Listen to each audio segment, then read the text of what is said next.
Hello and welcome to the Vaults of Terra. My name is Ed and today we're going to be continuing our Primarchs videos with a look at Fulgrim. Now, Fulgrim, also known as the Phoenician, the Illuminator and the Prefector of Chemos, was one of the 20 Primarchs designed by the Emperor. His desire to emulate the perfection of his father led him to hubris and his own downfall, being consumed by a demon of Slaanesh. Now, the beginning of this story say there were 3 labourers on a poor world of Chemos, and they were sent to investigate a meteorite impact. Now, they took shelter in an abandoned factory where they came across an ever-shifting mass of light. One of the workers, named Salax, was wary, but another, named Corin, felt it was safe. He watched the light form into a perfect baby boy, touching his mind as it did so to learn everything he knew. Salax wanted to kill the boy, a drain on their resources, but Corin refused, and the other worker, named Tullia, killed Salax, feeling no guilt over saving this perfect boy. A stream of pure water erupted where the child had first landed, and Corin named the child Fulgrim after the water bringer of Chemos' creation myth. His early years were spent as a lowly factory worker, fulfilling his quota with ease despite his young age. He was even quick to grasp the technology being used and quickly began to modify it to increase production drastically. By the time he was 15, Fulgrim had become one of the ruling executive of his factory fortress home, named Calyx. There he learnt of his planet's decline, and decided he would do all in his power to save his homeworld. Now, with his leadership, Fulgrim sent his engineers to distant mining outposts, repairing them and reclaiming them for his people. With new minerals coming in, Fulgrim devised ways to produce even more advanced machines, making the work even easier, and making Calyx even more prosperous and resource-rich. With these new machines and new recycling measures, Calyx had a surplus for the first time in memory. With this surplus, time was freed for a re-emergence of art and culture, long dormant under the requirements to sustain themselves, and something Fulgrim desired greatly. Soon, other settlements allied with Calyx, hoping to prosper as they did, and 50 years after his emergence, Fulgrim, still apparently young and vigorous, was the ruler of Chemos. Soon after this unification, word arrived that strangers were coming from the sky. Now, the soldier police of Chemos, known as the Caretakers, assembled to repel the strangers, but a memory stirred within Fulgrim, and he ordered his men to stand down. Soon, Fulgrim was confronted by the soldiers of this interstellar empire, their arms and armour finely crafted, with finely penned scrolls hanging from their pauldrons. Not only were these men well armed and technologically advanced, but they were civilized, and had access to the arts that Fulgrim desired.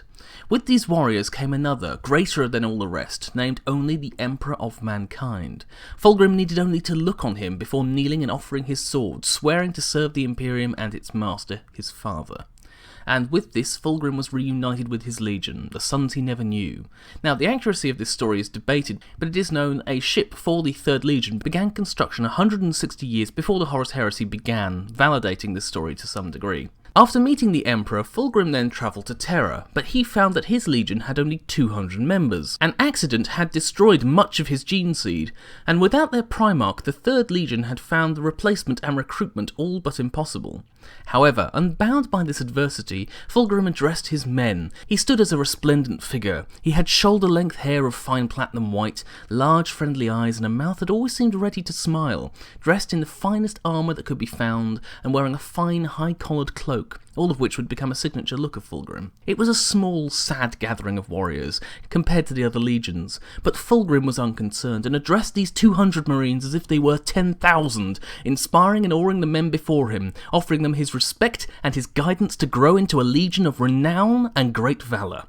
From that moment his men loved him, cheering his name as his speech ended. Even the Emperor, quietly watching this gathering, was impressed and even moved by the strength of Fulgrim's personality, even in the face of this adversity. So he gave Fulgrim a gift, giving him leave to name his legion the Emperor's Children, a symbolic bond from the Marines to Fulgrim, and from Fulgrim to his father, and also gave them leave to use his own twin-headed Aquila symbol as their own.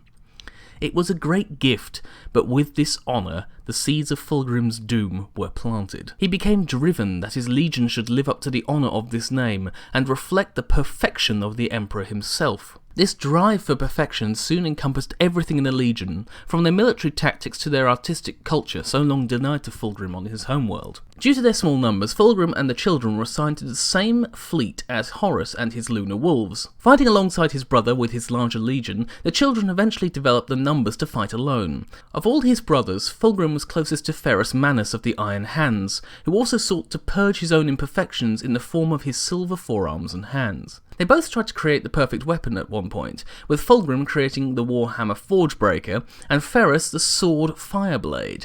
They exchanged the weapons and each became a symbol of the Legion's friendship.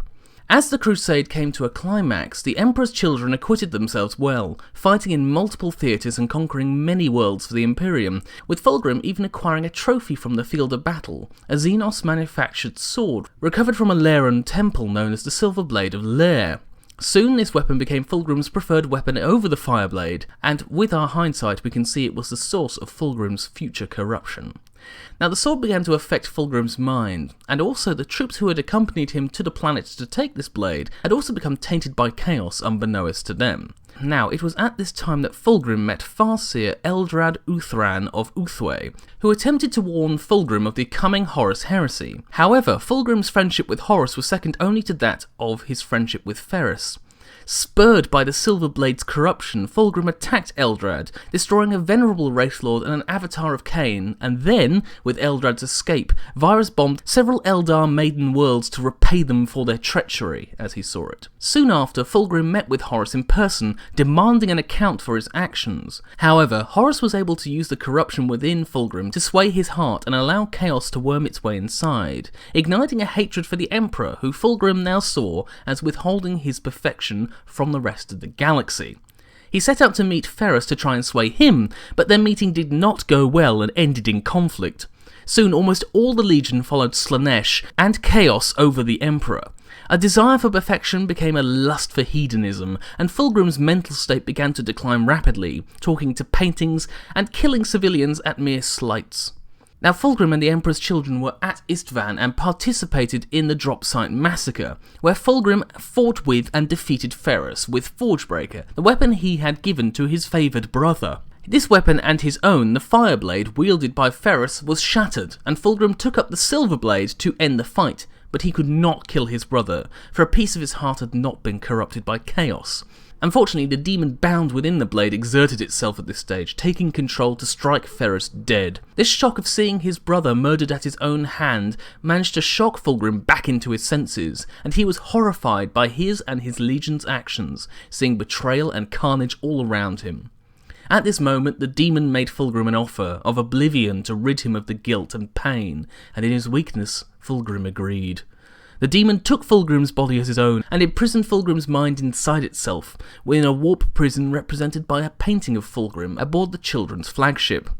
Only Fulgrim's brothers of Horus, Logar and Magnus recognised Fulgrim as possessed, and the War Master only kept him alive because it was useful to do so. However, later Fulgrim managed to regain his body after a long drawn-out ruse to see if his sons recognised it, and trapped his possessor in a painting of himself. However, after his release, Fulgrim said that he had to use warpcraft to escape, and so decided to give Slaanesh his full loyalty at his own free will, seeing it as preferable to returning to the Emperor's side, where it was likely that death would become his entire legion, including himself. Now, later, Fulgrim joined forces with Perturabo of the Iron Warriors to find the Angel Exterminators, which they would use to tip the heresy in Horus's favour. They travelled to the Eye of Terror, where, after surviving an ambush and a usually fatal headshot, Fulgrim arrived with Perturabo on the Crone world of Yadris.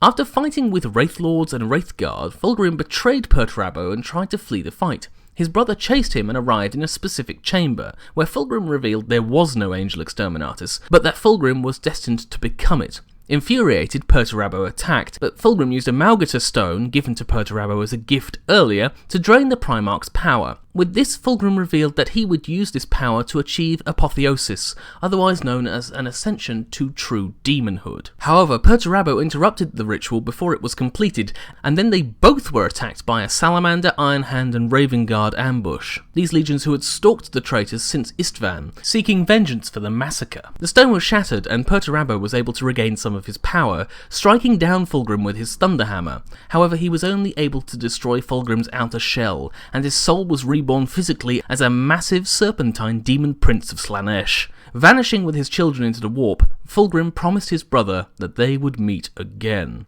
Fulgrim appeared in several subsequent battles after this, showing his new demonic and psychic powers. By the Siege of Terra, the whole of the children had been thoroughly corrupted by chaos, running rampant through the streets of Terra in an orgy of violence and carnal decadence.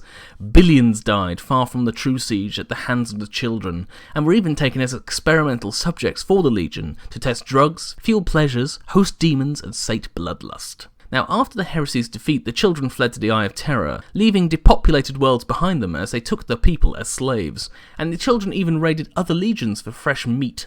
Finally, the Legion shattered into hedonistic, fanatic warbands, whilst Fulgrim was gifted a world of unlimited pleasure by Slaanesh, with his last appearance being to slash his brother Rubute Guilliman's throat with a poisoned blade. So that's everything I wanted to share today. Thank you for listening. If you have something you want to share with me, please leave it in the comments section below. If you want to speak to me directly, you can send me a personal message and I will respond if possible. Thank you for listening today. See you next time on the Vaults of Terra.